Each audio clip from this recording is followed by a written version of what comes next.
Now that we've seen all the changes from HTML4 to HTML5, there's one little piece that was used and adapted from XHTML 1.1 into HTML5, which is kind of nice. So all that work on the XHTML path there wasn't all for naught. And that is the Ruby element and its descendants.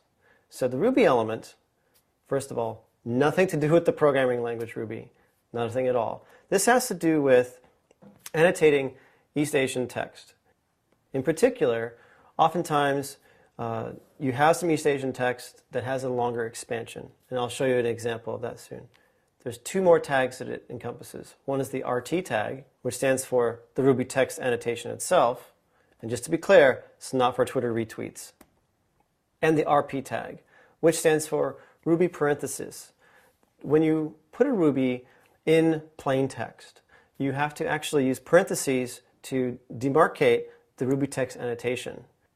This isn't the most ideal way to lay it out, but what it does do is give us a nice little hook for fallback behavior, and the RP tag is there for that purpose. So let me show you an example of Ruby markup for Japanese, actually, that has a hiragana expansion of kanji characters. The following is a complete Ruby example with an open Ruby tag, closed Ruby tag, some kanji characters, and the RP tags around the parentheses, the RT around the Ruby text hiragana expansion itself. So if you were to see this in a browser that supports Ruby, this is what it would look like.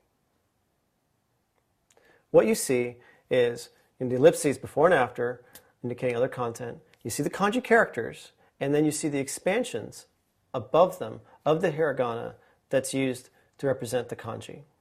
And this is a common enough East Asian typographical technique that it's nice that it's been included in HTML5, and it's nice that it reuses XHTML 1.1.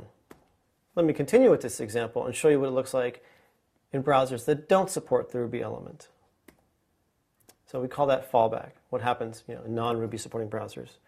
And there you see, everything's about the same size. You see the kanji character, then followed immediately by the Ruby text annotation, the expansions in hiragana, with the parentheses visible. Note that because the browser in this case doesn't support the Ruby or the RP tags, it just ignores them and renders it as plain text. This is an exceptionally well-designed feature that came from XHTML 1.1, and it's really great that it's being reused.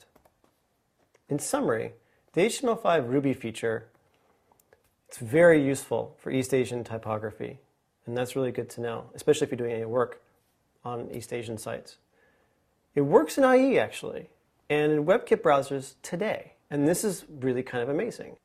Here's a little bit of trivia. It's actually worked in IE for 10 years. This is one of the few features of HTML5 that actually worked in IE first, got adopted by the standards bodies at around the same time in XHTML 1.1, recently supported by WebKit, just last year implemented. The nice thing is, even in browsers that don't support it, there's graceful fallback. There's also mentions in various discussion boards that Mozilla and Gecko will be supporting it very soon. Once that happens, it's only natural for Opera to follow, because Opera rarely likes to be left behind when web standards are concerned. My recommendation to you, use it. Go ahead.